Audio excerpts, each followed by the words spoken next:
ગુજરાતના સંદેશના કટાર લેખક શ્રી જયભાઈ વશી. સમજણની શેરી બહુ સાંકડી હોય છે. આ જીવન જીવાની જડીબુટ્ટી અહીંથી જયભાઈ વશી પીરસવાના છે. ત્યારે આપ સૌ જયભાઈ વશીને એકવાર જોરદાર તાળીઓથી વધાવી. આદરણીય અને આત્મીય મહેશભાઈ, પરમ આદરણીય વલ્લભદાદા, પીપી સવાણી પરિવાર તેમજ આજના આ લગ્નોત્સવમાં પ્રત્યક્ષ અને પરોક્ષ રીતે સહભાગી બનનાર દરેક સ્વજનના ચરણોમાં વંદન. સૌને પ્રણામ કરીને મારી એક બે વાત મારે કહેવી છે. આમ જોઈએ તો સામાન્ય જનમાનસમાં એવું હોય કે જેમ પરેશભાઈએ વાત કરી કે કોક બાપ પોતાની એક દીકરીને પરણાવે તો લગ્નના બીજે દિવસે અથવા ત્રીજે દિવસે એ ક્યાંક ને ક્યાંક એવું કહે કે થોડો થાક લાગ્યો. મહેશભાઈને જોઈને મને હંમેશા એવો વિચાર આવે છે કે ઈશ્વરે આ કેવો બાપ બનાવ્યો કે થાકે જ નહીં. 5,000 દીકરીઓના જેમણે સંસાર માંડ્યા હોય છે, જેમણે સુખ પ્રદાન કર્યું હોય એવો વ્યક્તિ તમે જ્યારે પણ એને મળો ત્યારે એ દીકરીના સુખ સિવાય એમના મુખેથી કોઈ વાત મેં આજ દિન સુધી સાંભળી નથી. આજે ખરેખર દિવ્ય અનુભૂતિ થાય છે. આપણે આપણા શાસ્ત્રોમાં ક્યાંક વાંચેલું કે રામ સીતાના લગ્ન થયા ત્યારે બ્રહ્માંડમાંથી પુષ્પવર્ષા થઈ. એ સમયની તો ખબર નથી, પણ જ્યારે જ્યારે પીપી સવાણી ગ્રુપ આયોજિત લગ્નોત્સવમાં આવવાનું થાય છે અને જે અનુભૂતિ થાય છે ત્યારે છાતીની ડાબી બાજુ ધબકતા હૃદયમાંથી એક સૂર નીકળે છે કે ત્યારે પુષ્પવર્ષા થઈ હશે કે નહીં, પણ આજે ઉપરના બ્રહ્માંડના દરેક દેવી દેવતાઓ પુષ્પવર્ષા કરતા જ હશે અને મહેશભાઈ અને એમના પરિવારને આશીર્વાદ આપતા હશે. આપણી સંસ્કૃતિમાં 16 સંસ્કારમાંનો એક સંસ્કાર એટલે લગ્ન સંસ્કાર કયા છે. આમ જોવા જાવ તો કેટલી ભવ્ય અને દિવ્ય વાત છે કે માણસના જીવન સાથે જોડાયેલા દરેક તબક્કાને આપણા શાસ્ત્રોએ સંસ્કાર નામ આપ્યું છે અને લગ્નને પણ એક સંસ્કાર નામ આપ્યું છે. આમ જોવા જાવ તો લગ્ન એટલે બે હથેળીનું મિલન, પણ લગ્ન બે હથેળી પૂરતા સીમિત નથી થતા. બે હૃદય, બે પરિવારનું મિલન છે. કેટલી ઇન્ટરેસ્ટિંગ વાત છે, કેટલી અદ્ભુત આ લગ્ન વ્યવસ્થા છે. બે વ્યક્તિ વર્ષો પહેલા એકબીજાથી સાવ અજાણ હોય, ક્યારે એકબીજાને જોયા ના હોય, એ વ્યક્તિ ઉંમરના સમયના એક તબક્કે એકબીજાને મળે છે, એકબીજા વિશે માહિતી મેળવે છે, એકબીજાને જાણવાનો પ્રયત્ન કરે છે અને પછી એકબીજા સાથે આખી જિંદગી વિતાવવાનો નિર્ણય લે છે અને એ નિર્ણયને જીવવા માટેની તક જો કોઈ પ્રસંગ આપતો હોય તો એ લગ્ન પ્રસંગ છે. આ 133 વર કન્યા આજથી 22, 23, 24 વર્ષ પહેલા એકબીજાને નહોતા ઓળખતા. કદાચ મારા ખ્યાલ પ્રમાણે આમાંથી 10-15% એવા હશે કે જે એકબીજાના પરિચયમાં હશે. અને આજે મહેશભાઈના ભગીરથ પ્રયત્ન થકી સાથે જીવન જીવવાનો નિર્ણય જે એમણે લીધો હતો તે સાર્થક એ સ્વપ્નું આજે પૂર્ણ થવા જઈ રહ્યું છે. લગ્ન આમ આપણે ત્યાં બધા એવું કહે કે લગ્ન એ વ્યવસ્થા છે, પણ મહેશભાઈ મને એવું લાગે કે લગ્ન એ અવસ્થા છે. લગ્નમાં જીવવી એ પણ અવસ્થા છે અને લગ્ન કરાવવા એ પણ અવસ્થા છે. આ મહેશભાઈ એ લગ્ન વ્યવસ્થા નથી કરી રહ્યા, લગ્નને એક અવસ્થાનો દરજ્જો આપે છે, કારણ કે આ માણસ લગ્ન સંસ્કૃતિ માટે પોતે અવસ્થામાં જીવી રહ્યો છે. અને સૌથી અગત્યનું જો કોઈક હોય લગ્નની સફળ, આમ જોવા જાવ ને તો બધા જ આમ ધનવાન બનવાના 7 ઉપાયો આવા પુસ્તકો આવે, સફળતાના 7 મંત્રો, પણ હજી અત્યાર સુધીમાં કોઈએ લગ્નમાં સફળ થવાના 7 ઉપાયો એવી પુસ્તક લખવાની હિંમત કરી નથી. એટલે ક્યાંક ને ક્યાંક એવું થાય કે કોઈ પણ બુદ્ધિજીવી પણ આમાં થાપ ખાઈ જાય. આ તો બંધ બાજીએ રમવા જેવું છે. પણ એમાં એક જ વસ્તુ બહુ જ અગત્યની છે અને એ છે સમજણ. લગ્નની સફળતા એ સમજણના પાયા પર ટકેલી છે. હવે આખો જમાનો બદલાયો છે. આપણે પહેલાંના જમાનામાં જે વાતો કરતા એનાથી સાવ જુદી છે. આમ મહેશભાઈ સાથે થોડા દિવસો પહેલાં વાત થઈ તો આ લગ્નમાં આમ જોવા જાવ તો સાયન્સ પણ ભણેલું છે. જ્યારે થેલેસેમિયા ચેક કરાવવામાં આવ્યો તો હજી એક એવો સમય છે કે જ્યાં કુંડળીને મેચ કરાવવામાં આવે છે. અહીંયા સાયન્સ ભળ્યું છે, થેલેસેમિયાનું ચેકિંગ થયું છે સાહેબ, કે જેથી આવનાર સંતાનને કોઈ તકલીફ ના પડે. એટલે મૂળ મુદ્દો એ છે કે સફળતા આજે જે નવદંપતીઓ છે એને આમ ટિપ્સ તો અમે શું આપી શકીએ, કારણ કે અમે પણ કેટલા સફળ છીએ અમને હજી કોઈને જ નથી ખબર, કોઈને જ નથી ખબર. પણ મૂળ મુદ્દો એ છે કે લગ્નની સફળતા 2 વસ્તુ પર ખાસ ટકેલી હોય છે, એક સમજણ અને એક વિશ્વાસ. આજે જ્યારે તમે મહેશ પપ્પાના ઘરેથી નીકળો છો ત્યારે જે સમજણ મહેશ પપ્પાએ અને એમના પરિવારે વિકસાવી છે એમાંથી માત્ર 10-15% સમજ આપ લઈ જશો તો ચોક્કસ તમારું જીવન સાર્થક થશે. અહીંયા બેઠેલા વડીલો સ્વજનો છે એમના આશીર્વાદ તો મળી જ રહ્યા છે, પણ આ દીકરીઓ એટલી ભાગ્યશાળી છે કે મહેશભાઈનો જે દીકરીઓનો પરિવાર છે એ જે દીકરી મહેશભાઈના સેવા કાર્ય થકી જે ભૂતકાળમાં અહીંયાથી પરણી હતી એમની પણ દુઆઓ આ એની નાની બહેનો સાથે છે. અત્યારે પરેશભાઈ જોડે વાત કરતા હતા ને કે એમણે મને કહ્યું કે તમે જ્યારે મંડપમાં ગયા મહેશભાઈ જોડે ત્યારે આમ કેવું તમને અનુભવ થયો?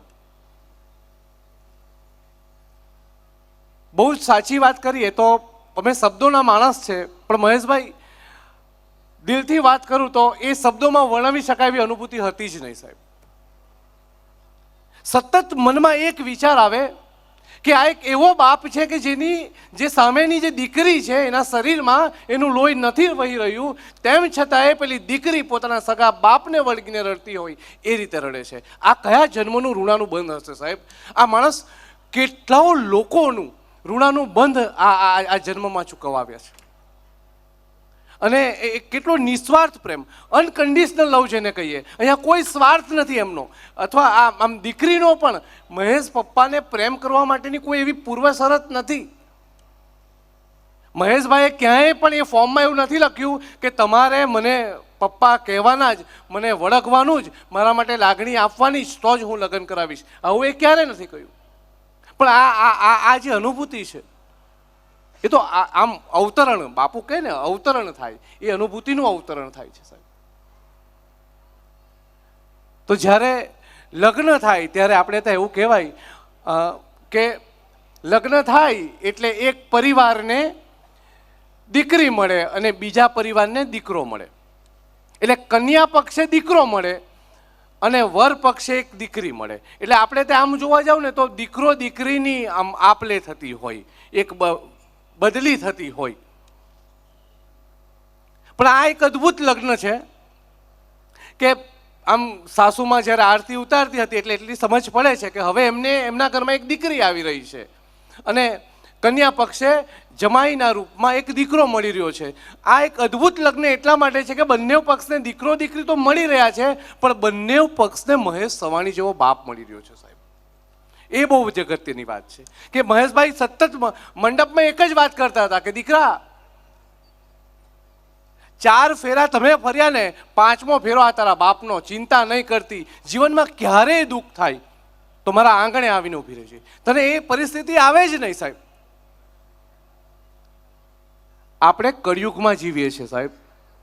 અને મહેશભાઈ, હવે એ શબ્દમાં વાત કરું કે જ્યારે પણ હું એ મંડપમાં ગયો હતો ત્યારે મને એવું લાગ્યું હતું કે આ મંડપમાં હજી કળિયુગ પ્રવેશ્યો નથી સાહેબ. સતયુગમાં રહેતા હોય એ રીતની અનુભૂતિ થઈ છે. 2 પરિવારને જોડતો જે આ સેતુ પીપી સવાણી ગ્રુપ કરી રહ્યું છે, ખૂબ જ અદ્ભુત કાર્ય છે. જ્યારે સાસુમાના સન્માનની વાત કરી, ખરેખર આ બધું સાહસનું કામ છે.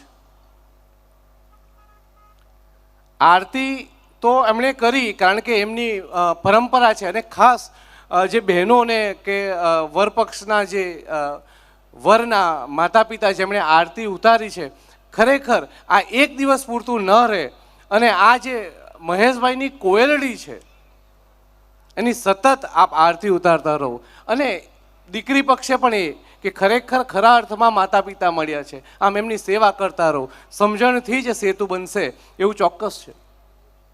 આપણે તો એવું કહેવાયું છે કે સાસુ એટલે બીજી માં. મને ક્યાંક ને ક્યાંક આ વાત થોડી ખટકે. સાસુ એટલે બીજી માં એટલે આમ સાસુને સાસુ રહેવા દે તો એ ચાલે, એને માં બનવાની વધારે એને માં બનાવવાની અથવા સાસુ માં બનવાની કોશિશ કરે એ ખોટું છે. એના કરતાં હવે જમાનો બદલાયો છે. સાસુ અને વહુ માં દીકરી બને એના કરતાં બહેનપણી બને એ વધારે સારું છે, વધારે યોગ્ય છે સાહેબ.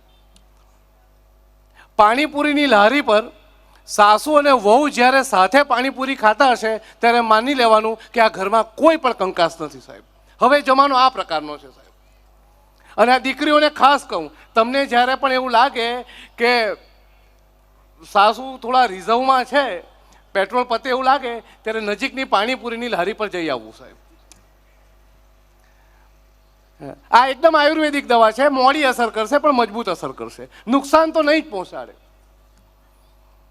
અને આવી નાની નાની વાતોથી સંસાર આમ ચાલતો. બહુ જ ઇન્ટરેસ્ટિંગ એ છે કે આપણે લગ્ન સાથે અથવા લગ્ન સાથે જોડાયેલા સંબંધો સાથે આપણે ક્યાંક ને ક્યાંક એના જોક બનાવી દઈએ છીએ, પણ ખરેખર જોક બનાવવા કરતાં જોકમાં જીવવા જેવું વધારે છે. મને ગમતા એક ફ્રેન્ચ અદ્ભુત લેખકે એક વાત કરેલી કે જીવન જીવવા જેવું છે, એના માટે વિચારવા જેવી વાત નથી. એમ લગ્ન એ જીવવા જેવા છે, એના માટે વિચારવાની કોઈ વાત નથી. ને બહુ સાદું અને સરળ વાત છે કે તમે આ ઠંડીમાં તમે ઠંડા પાણીએ તમે સ્નાન ન કરી શકો, અને કદાચ તમને વધારે પડતું ગરમ પાણી આપી દે તોય તમે સ્નાન ન કરી શકો. એટલે એક સીધી ને સાદી વાત છે કે પાણીને હુફાળું કરવું પડે, થોડુંક ગરમ અને થોડુંક ઠંડુ, આ બેને ઉમેરવું પડે, મિશ્રિત કરવું પડે, તો જ તમે સ્નાન કરવાનો આનંદ લઈ શકો. બસ લગ્ન જીવન પણ કંઈક આવું જ છે, થોડુંક ગરમ અને થોડુંક ઠંડુ ઉમેરતા જવાનું. કોઈક એક પક્ષે ગરમ લાગે તો બીજાએ ઠંડુ ઉમેરી દેવાનું. આમ કરશો ને તો વધારે મજા આવશે સાહેબ. એટલે દાજી જવાનો કે આમ આપણે કહીએ ને દેશી ભાષામાં કે તાળે જવાનો કંઈ ભય ના રહે. મોટે ભાગે 6-7 મહિના સુધી તો કશો વાંધો નહીં આવે. પછી ક્યાંક ને ક્યાંક આપણને એવું લાગે કે મારી સાથે મારા પાર્ટનરમાં કંઈક આ ભૂલ છે, એના સ્વભાવમાં આ છે, એ ચીડિયા છે. પણ સૌથી અગત્યનું એ છે કે ગમે એ કરશો, મહેશભાઈએ લગ્નની વ્યવસ્થા કરી છે, છૂટાછેડાની કોઈ વ્યવસ્થા કરી નથી. એ બહુ સારું કર્યું છે. એટલે આ મહેશભાઈ એ કહેવા માગે છે કે બસ મારે જોડવા છે, તોડવું તો કશે છે જ નહીં. અને આ મજબૂત પાયો છે સાહેબ. સંવેદનાથી જોડાયેલો પાયો મજબૂત જ હોય. અને એના માટે સૌથી અગત્યનું એ છે કે ચાલને ફરી જીવી લઈએ, ચાલને ફરી જીવી લઈએ, થોડું તું છોડ, થોડું હું છોડ, આપણે બંને છોડી દઈએ, ચાલને થોડું જીવી લઈએ, મારી મર્યાદાને તું સ્વીકારે ને તારી મર્યાદાને હું સ્વીકારું, આમ આપણે એકબીજાને સ્વીકારી લઈએ, ચાલને થોડું જીવી લઈએ. સાહેબ, સૌથી અગત્યનું એ છે કે આપણા સાથીની મર્યાદાને આપણે કેટલું સ્વીકારી શકીએ, એના નબળા દિવસોમાં આપણે એમને કેટલો સાથ આપી શકીએ. સાહેબ, ખેલાડી 99 પર રમતો હોય ને ત્યારે આખું આ પેવેલિયન તાળી પાડે 1 રન માટે, પણ જ્યારે 0 પર આઉટ થાય ને ત્યારે તાળી પડે. એ ખરા ચાહકો છે. બસ લગ્નની ગેમમાં પણ ક્યાંક ને ક્યાંક આવું જ છે. સમજણ, મેં કહ્યું એમ, સમજણ સૌથી અગત્યની છે દરેક પક્ષે. અત્યારે મેનેજમેન્ટના વિદ્યાર્થીઓને એવું શીખવવામાં આવે કે તમારું પરફેક્ટ મેનેજમેન્ટ હોય, સારું ફાઇનાન્શિયલ પ્લાનિંગ હોય તો તમે જીવન સારી રીતે જીવી શકો. ચોક્કસ પૈસાથી સારી રીતે જિંદગી જીવી શકાય, પણ સફળ જિંદગી જીવી શકાય એની કોઈ ગેરંટી નથી. સાહેબ, જીવન એ જીવવાની વસ્તુ છે, જીતવાની વસ્તુ નથી. અને એના માટે સૌથી જ જો કોઈક મહત્વપૂર્ણ વાત હોય કે તમે 5 રૂપિયામાં કેટલું ચલાવી શકો, 5000માં કેટલું ચલાવી શકો, 50000માં કેટલું ચલાવી શકો. સાહેબ, આ બધા ચલાવવા માટે મોંઘવારી નથી નડતી, અગેન સમજણ નડે છે. સાહેબ, જ્યારે કોઈ પણ તકલીફ આવે તો તમારી પાસે તો બહુ જ મોટો પરિવાર છે, તમારો પોતાનો પરિવાર છે, અને હવે આજે તમને એક સવાણી પરિવાર મળ્યો છે. એની કેટલીઓ દીકરીઓ તમારી બહેનપણી થઈને, તમારી મોટી બહેન થઈને આવી શકે તેવું. અને એ બધા વાયા કરતાંય મહેશભાઈ તો છે જ, અથવા સવાણી ગ્રુપના કોઈ પણ વ્યક્તિને તમે એક હાકલ કરશો તો ક્યાંક ને ક્યાંક કોઈ પણ વ્યક્તિ તમારી પડખે આવીને ઊભા રહેશે. આજે પ્રસંગ એવો છે અને સમય એવો છે કે વધારે વાતો કરવી એટલે પછી આપણને કોઈક સહન કરે એવું થઈ જાય. અને સ્વાભાવિક કે આખો દિવસનો થાક હશે, બધા સ્વજનોને મળ્યા હશે, અને આજે તો પગે લાગીને થાકી ગયા હશે. હવે વિદાયનો સમય છે, પણ દરેક દીકરીઓને મારે એક જ વાત કહેવી કે તમે ક્યાંક ઉદ્ધતાઈ કરશો, ક્યાંક તમે કોઈક ભૂલ કરશો તો યાદ રાખજો કે લાજ તમારા પિતા મહેશભાઈની જશે. એની લાજ સાચવવી એ તમારી ફરજ છે. કુમારોને પણ એક જ વિનંતી છે કે આ દીકરી મહેશભાઈની છે, જેટલા પ્રેમથી એમણે રાખી છે એટલા જ પ્રેમથી, કદાચ એવું બની શકે કે એની જરૂરિયાત તમે સોમવારે પૂરી ન કરી શકો, પણ શુક્રવાર સુધીમાં પૂરી કરવાનો પ્રયત્ન કરજો. બની શકે. આમ તો કુમાર ઘણા ડાયા છે, અને આમ જોઈએ ને તો મેં મહેશભાઈ જોઈ લીધું કે લગભગ કંઈક તકલીફ પડે એવું એમને જીવનમાં છે નહીં, કારણ કે એમણે પણ પ્રેક્ટિસ પાડી દીધી છે. લગભગ 25-30 મંડપમાં હું ગયો એટલે મેં જોયું તો દીકરીઓ મહેશ પપ્પાને ચાંદલો કરે, મને ચાંદલો કરે, આરતી કરે, ને પછી સીધી થાળી પેલા કુમારને આપી દે, અને પેલો બિચારો પકડીએ લઈ. બસ મને થઈ ગયું કે સફળતાનું રહસ્ય આને તો સમજાઈ જ ગયેલું છે પહેલેથી. હવે ક્યાંથી એ જાણી લાવ્યા એ નહીં ખબર, પણ બસ આ રીતે થાળી આપે તો થાળી પકડી લેજો, પાકીટ આપે તો પાકીટ પકડી લેજો, અને મોટે ભાગે એમની વાત પકડી લેજો, બસ પછી તમારું જીવન સુખી.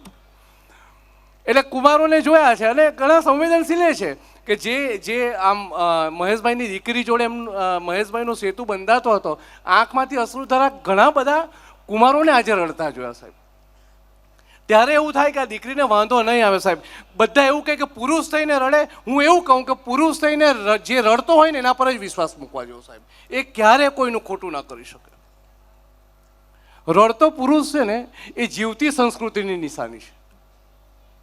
જીવતા વ્યક્તિઓ મળ્યા છે તો બસ આવી રીતે થાળી પકડતા રહેજો તો થાળી ઉછળશે નહીં. બીજી એક વસ્તુ કે હવે જે સમયે જમવાનું મળે એ સમયે જમી લેવું. અને 3 દિવસ રાખજો કે સોમ મંગળ બુધ તારું ભાવતું શાક બનાવું, ગુરુ શુક્ર શનિ મારું ભાવતું શાક. આમ આવી રીતે કોમ્પ્રોમાઇઝ કરી લેજો તો બહુ સારું થઈ જશે. જેમ આપણે ત્યાં બધા એવું કહીએ ને કે શ્રદ્ધા અને સબૂરી, બસ એમ સમાધાન ને સરળતા, આ 2 મંત્ર તમને આપી દીધા. બહુ જ એમ, કારણ કે આપણે ત્યાં ઘણીવાર એવું થાય કે બધી સ્ત્રીઓ જ બપોરે સાંજે 4 વાગે ફોન કરે કે આજે શેનું શાક બનાવવું, એટલે પુરુષ ઓર્ડર આપી દે. પણ સફળતાનું જુદું રહસ્ય છે. ક્યાંક કોક વાર એવું કહી દેવાનું કે ગઈકાલે તો મારી પસંદ બને, આજે તારી પસંદનું જે હોય હું ખાઈ લઈશ. અથાણા સાથે રોટલી ખાતા શીખી જજો, જો શાક ન ભાવે તો, પણ દલીલ પર નહીં ઉતરતા, જીવી જવાશે. થોડી હળવી વાતો છે, પણ અત્રેથી ખૂબ જ આનંદ અને ગર્વ અનુભવું છું. અને ખાસ તો મહેશભાઈની સંવેદનાને લાખ વંદન કરું છું. આ પરિવાર જે કાર્ય કરી રહ્યો છે ખરેખર એક કલ્પનાતીત છે, કલ્પનાની બહારની વાત છે, જેને આંખની સામે સાચી થતા, ચરિતાર્થ થતા જોવાનું સદભાગ્ય મળ્યું. પરેશભાઈ, આપણે બધા જ ચોક્કસ એવું કહી શકીશું કે અમે મહેશ સવાણીના જમાનામાં જન્મ લીધો હતો સાહેબ. અમે એના કાર્યના સાક્ષી હતા. આવનારી 5 વર્ષ, 10 વર્ષ, 50 વર્ષ પછી આપણે કહી શકીશું કે જ્યારે આ ભગીરથ કાર્યનો જે પિંડ બંધાયો, ક્યાંક ને ક્યાંક અમને ઈશ્વરે સદભાગ્ય મળ્યું, આપ્યું હતું કે અમે એ જગ્યાએ ત્યાં સાક્ષી ભાવે જોઈ શક્યા હતા. આ અમારું મહેશભાઈ સદભાગ્ય છે. તમારી કરુણા, તમારી સંવેદનાને 100 સલામ. ઈશ્વર તમને આમ જ આવા સારા કાર્યો કરવાની શક્તિ આપતા રહે. તમારામાં સંવેદનાની ઈશ્વર બરકત પૂરતો રહે. બસ સતત તમારી સંવેદના વધતી રહે અને ઘણા લોકો સુધી, ઘણી દીકરીઓ સુધી આપ પહોંચો, એવી હું ઈશ્વરને પ્રાર્થના કરું છું. આપે મને શાંતિથી સાંભળ્યો. 11 વાગ્યા પછી કોકને સાંભળવું એ બહુ જ મુશ્કેલ કામ છે, પણ તેમ છતાં પણ તમે મને સાંભળ્યો એ મારા માટે એક આશ્ચર્ય અને આનંદ બંનેની વાત છે. તમારો આભારી છું. છેલ્લે એક જ લીટીની વાત કરીશ કે કુમારોને ખાલી એક જ લીટીની વાત કરીશ. વર પક્ષના, એટલે કે હું એવું નથી કહેતો કે આ દીકરીઓની સાસુ, પણ મારે આજે એક વસ્તુ આપી જવી છે કે આ દીકરીઓની નવી બહેનપણી, આ બહેનપણીઓને મારે ખાલી એટલું જ કહેવું છે કે મહેશભાઈએ નામ આપ્યું છે કોયલડી. 2 હાથ જોડીને બધાને વિનંતી કરીશ કે આ કોયલડીનો ટહુકો ક્યારે બંધ ન થાય એટલું કરજો. તમને બધાને આ દીકરી મુબારક, તમને બધાને મહેશ સવાણી મુબારક. ખૂબ ખૂબ આભાર ડૉક્ટર જય વસી. આમ તો વલસાડથી અહીંયા સુધી આપણી વચ્ચે આવ્યા છે અને ફરીથી તાળીઓથી વધાવી લઈએ એમને દીકરીઓને શુભેચ્છાઓ, આશીર્વાદ અને એક એમની નવી બેનપણી જે એમણે આપી છે.